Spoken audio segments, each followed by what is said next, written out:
Quando foi a última vez que você pagou alguma coisa em dinheiro? Eu me refiro ao dinheiro em papel. No mundo cada vez mais digitalizado, grande parte das compras são feitas por meio de cartões ou por celulares e até relógios. Ou, no caso do Brasil, via Pix, que já é o meio de pagamento mais usado no país. Segundo o Banco Central, mais de 3/4 dos brasileiros usam o serviço lançado em 2020. Por isso, fica a pergunta: o dinheiro de papel está com os dias contados?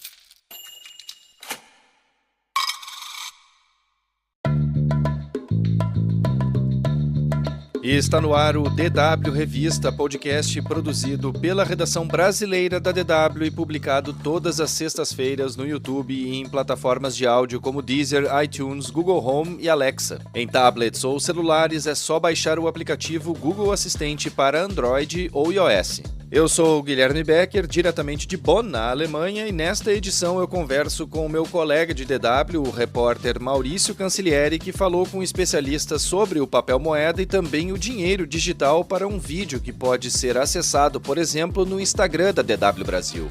Existe uma tendência ao desaparecimento. Essa tendência, ela é real. Se a gente parar para pensar no nosso ponto de vista pessoal, né? Quantas vezes você foi ao sacolão ou você foi no supermercado e pagou com dinheiro, aí você já começa a ter um parâmetro.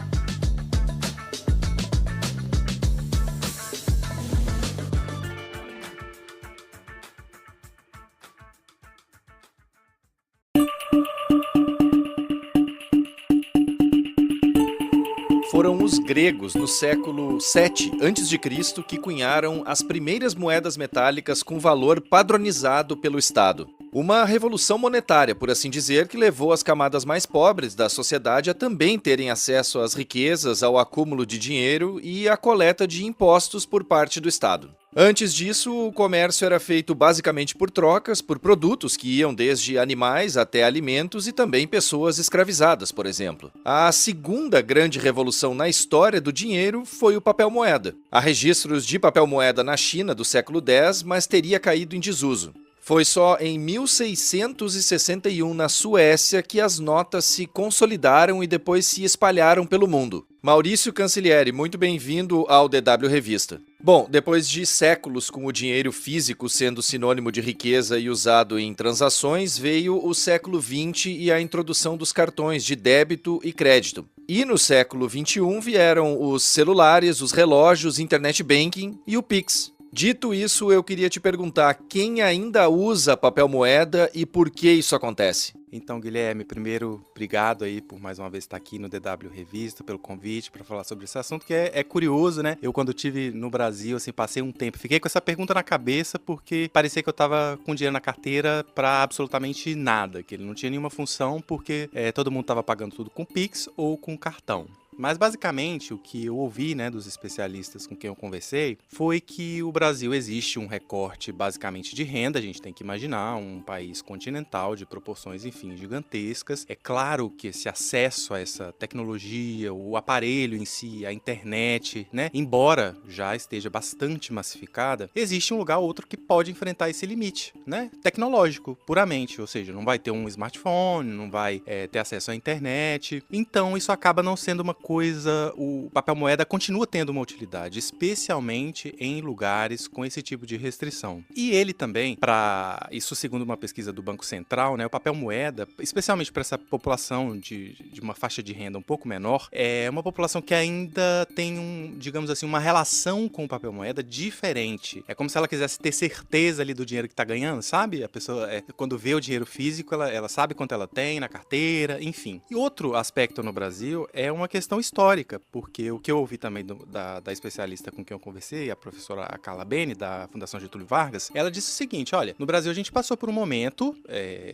década de 90, ali o começo dos anos 90, em que as poupanças foram confiscadas, ou seja, o governo bloqueou. Então, até hoje você tem muitas pessoas, muitos idosos especialmente, que vão até o banco todo mês sacar o dinheiro. Então, assim, você tem esse recorte da renda correndo ou de uma limitação assim de alcance da tecnologia, embora eu devo aqui frisar uma coisa que eu também ouvi dos especialistas, que já existe tecnologia, a tecnologia está pronta, ela só precisa ser aplicada para esse pagamento offline, ou seja, em algum momento nem vai ser necessário mais a internet em todos os lugares, porque a pessoa vai conseguir fazer isso num dispositivo, e quando esse dispositivo for levado para um lugar que tem internet, aí sim esse pagamento, esse registro, esse débito vai ser feito. Mas enfim, não é essa a questão. Mas o Brasil tem esses dois pontos e foi basicamente o que eu ouvi dos especialistas, né? O Renato Meirelles também foi um que reforçou do Instituto Locomotiva, da questão social. Enfim, todos eles, é meio unânime mesmo. O Pix ficou tão popular que já é aceito até em alguns lugares em Portugal. Conta pra gente um pouco sobre a criação do sistema e sobre como ele está presente no dia a dia dos brasileiros. Olha, essa história, na verdade, assim, Guilherme,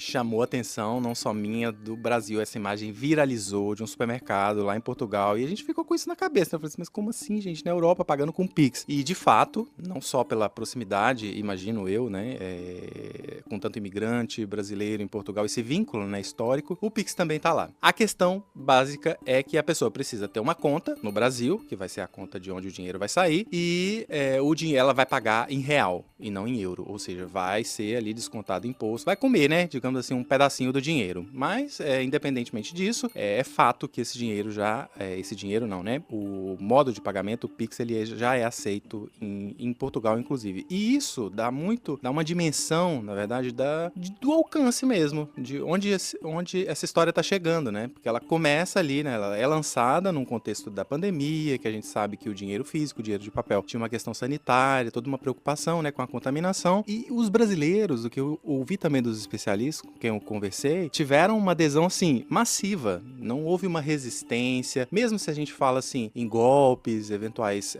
que vão acontecer, como ainda acontecem, né, o golpe do boleto, ou o golpe de qualquer outra natureza que não é digital, né, é física, o golpe vai acontecer independentemente de onde a gente está falando, de qual método de pagamento. Então o Pix, ele teve uma adesão muito grande, o brasileiro confiou nesse meio de pagamento, né, dentro desse contexto que eu já falei, na pandemia. E confiou tanto que não só hoje o Pix está em Portugal, como ele está também no mercado informal. Eu mesmo estava produzindo o vídeo, né, para as mídias sociais da DW Brasil, quem tiver curiosidade pode ir lá procurar no Instagram, TikTok. Aí eu falei com a minha irmã assim, olha, eles moram no interior de Minas Gerais. Falei com ela, olha, tira uma foto aí pra mim do comércio, porque eu já tinha visto, na última vez que eu fui no Brasil, que o comércio informal, assim, aquele vendedor de pipoca ou qualquer outra pessoa, assim, que tá na rua, ela recebe em Pix. E, de fato, ela não só achou um, como vários, ela ia me bombardeando, mandou ali no WhatsApp várias fotos, e isso, inclusive, tá, ou seja, no mercado informal. E, então, é essa abrangência, né, essa noção que a gente tem,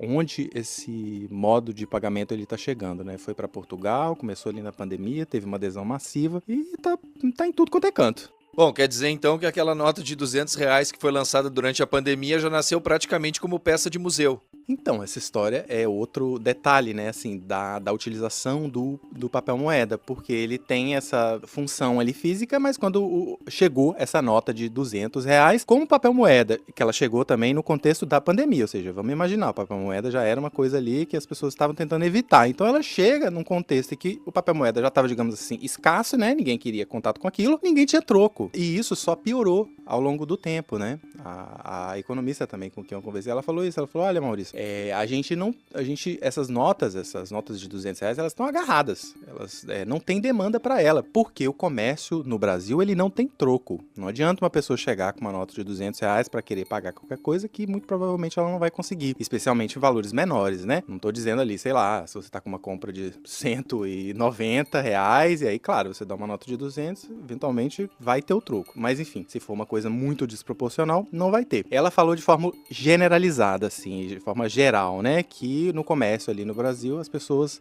não têm troco o comércio para essa nota e que ela tá agarrada. Assim como ela acredita que o dinheiro de papel, ele tem esse risco assim de cada vez mais e desaparecendo, justamente pela falta de demanda. Porque se não tem troco, se ninguém tá usando, para que existe, né? É a pergunta.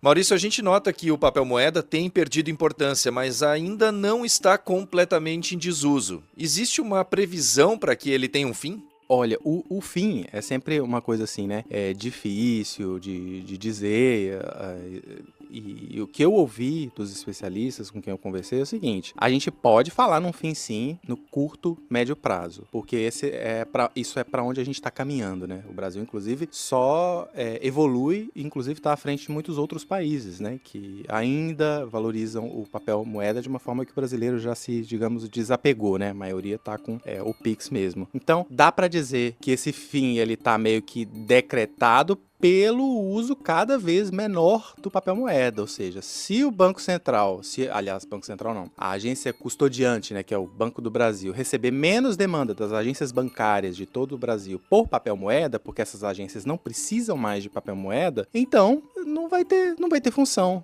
né? Na verdade é isso. E mais uma vez afirmando aqui que foi o que eu ouvi de especialistas. O Banco do Brasil recebe a demanda dos bancos, né? E a partir dela, o Banco do Brasil solicita a fabricação do papel moeda e entrega em cada agência. Só que se essa fabricação, se o banco não diz pro Banco do Brasil, se o banco, sei lá, bancos privados não dizem pro Banco do Brasil que tem a demanda, que ninguém quer, que ninguém tá usando mais esse dinheiro, ele em algum momento vai desaparecer, vai sumir, né? Agora, quando exatamente, não. O que a gente pode dizer é no sentido de uma tendência, né? Existe uma tendência ao desaparecimento. Essa tendência, ela é real. Se a gente parar para pensar no nosso ponto de vista pessoal, né? Quantas vezes você foi ao sacolão, ou você foi no supermercado e pagou com dinheiro, aí você já começa a ter um parâmetro. Ou seja, as pessoas estão usando cada vez menos. Então, há uma tendência. Agora, se é para, sei lá, daqui 5, 10 anos, aí é uma coisa que a gente vai esperar e volta aqui para conversar de novo.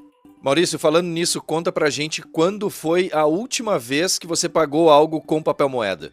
Olha, eu vou falar aqui da perspectiva da Alemanha, que é o povo aqui gosta de papel, viu, gente?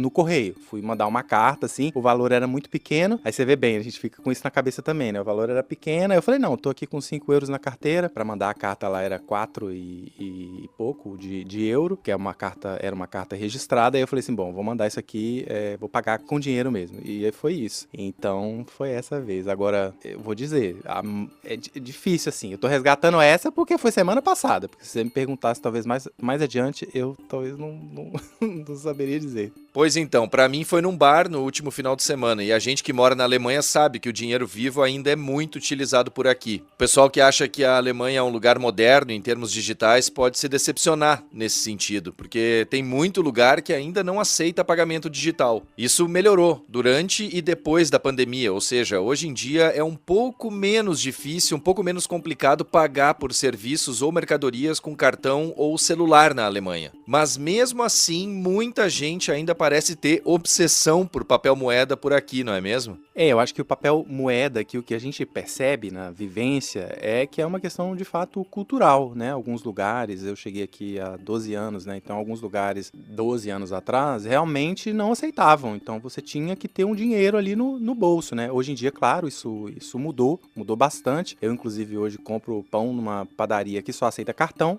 Então isso pra mim, no primeiro dia que eu vi essa placa lá, que só aceitava cartão, eu fiquei assim, falei, nossa, tipo, como as coisas mudaram, né? E às vezes a gente nem não tava esperando aquela mudança, mas enfim, ela acontece. De toda forma, é cultural sim, ainda, o dinheiro de papel, né? A gente publicou, inclusive, uma reportagem no site da DW, de uma pesquisa do Banco Central Europeu, dizendo que o alemão leva ali uns 100 euros na carteira, né? Que eu vou dizer que é uma coisa que eu também, talvez 100 euros não, mas tem uns 50 ali, né? Pra uma emergência que você sempre fica pensando, e eu acho que é isso que também vem do imaginário, né? De países como a Alemanha, o Brasil, que enfrentaram inflação, enfim, que a pessoa fica com aquele dinheiro ali, com medo dele se desvalorizar no banco da noite pro dia, e acaba isso sendo uma questão cultural, de fato, de ter o dinheiro na mão. Então aqui tem sim, mas eu vejo a gente percebe na nossa rotina uma mudança, aos poucos, mas tá acontecendo.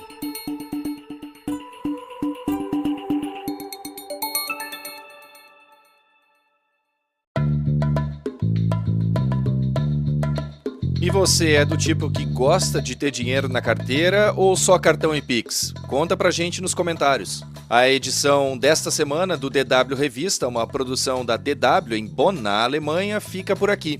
Fica aqui também meu muito obrigado ao Maurício Cancellieri por todas as informações e percepções compartilhadas neste episódio. Mais conteúdos você encontra no nosso site dw.com/Brasil e também no canal da DW Brasil no YouTube. A produção, apresentação e edição técnica são minhas, Guilherme Becker. A revisão final e a coordenação são da Luísa Frei. O DW Revista volta na sexta-feira que vem. Obrigado por acompanhar a gente e um bom final de semana.